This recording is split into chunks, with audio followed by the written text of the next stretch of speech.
3.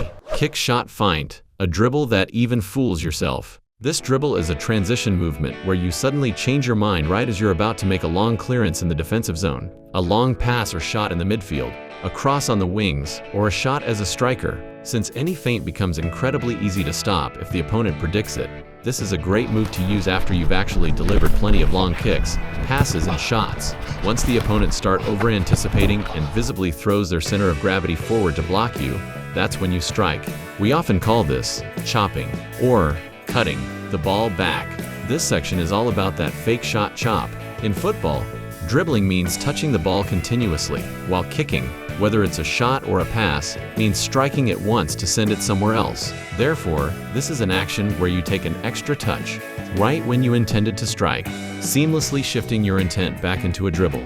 To be fair, the fake shot has very clear pros and cons. The advantage is that when an opponent flies in deep to block your strike, you can completely and effortlessly bypass them.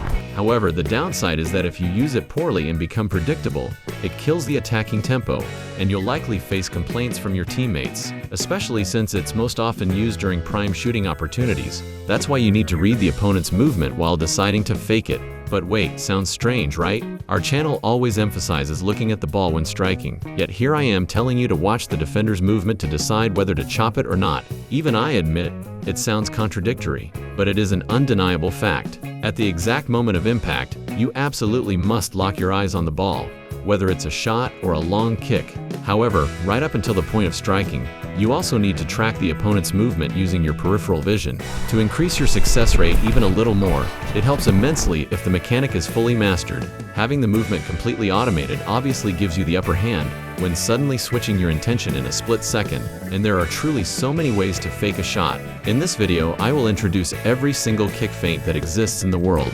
You can choose and use the ones that fit your playstyle. Kick feints are broadly categorized by whether you chop the ball across the front of your plant foot or behind it. First is a shot feint movement that strikers will find incredibly useful. Once a forward receives the ball and turns, they can unleash a shot even if they have just a half step of space. But the most common scenario here is acting like you're going to strike and then pushing it the opposite way. This is a great option when continuing along your original dribbling path would narrow your shooting angle or lead you straight into a defender. This technique completely erases a defender, especially in crucial moments when a clear shooting chance opens up.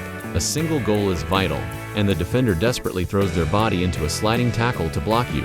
To set up the shot, push the ball out at a 45-degree angle or wider. To make the fake look real, swing your opposite arm out, plant your supporting foot firmly, and go into a full backswing with your kicking leg.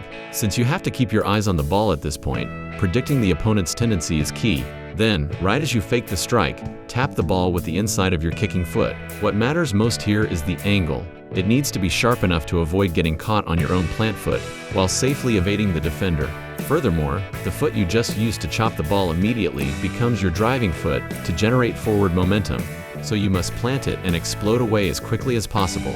Since you are suddenly chopping the ball mid-swing, your touch can easily end up too heavy. It's best to keep the ball within an optimal distance of 1 to 1.5 meters, and achieving this requires a lot of deliberate practice. Second is a move where, because you naturally have to slow down right before shooting, you exploit that pause to suddenly push the ball once more along your original dribbling direction. I feel like this specific technique is something you execute completely instinctively based on the defender's positioning during a game. It is also a highly utilized skill within the defensive third. The mere action of preparing for a shot or a long kick means your speed drops momentarily, causing the defender rushing to block you to pull the brakes and stop along with you. So, if you just touch it forward one more time, you can easily get a step or two ahead of the defender. Third is a feint technique where you use the sole or the inside of your foot during a shooting motion to stop the ball dead inside your body frame. Since this isn't a high-risk move designed to beat a defender instantly, it offers great security for retaining possession, though it can feel a bit frustrating when you need an immediate clinical finish.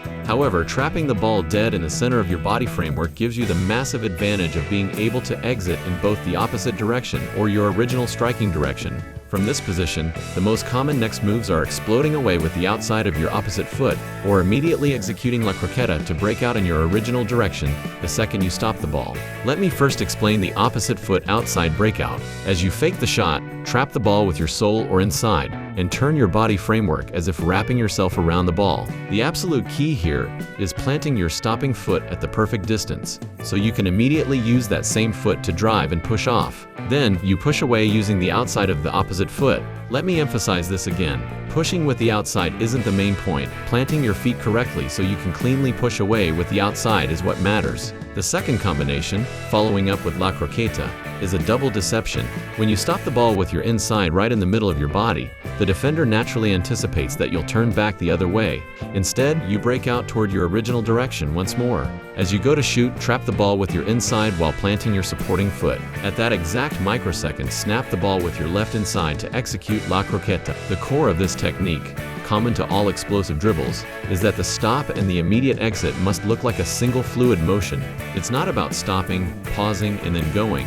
The key is to burst away in one synchronized motion, exactly when the defender thinks you are coming to a halt. Shot feints that chop the ball backwards include the Cruyff turn, behind the leg, and the Ronaldo chop. We will cover each of these in their respective sections.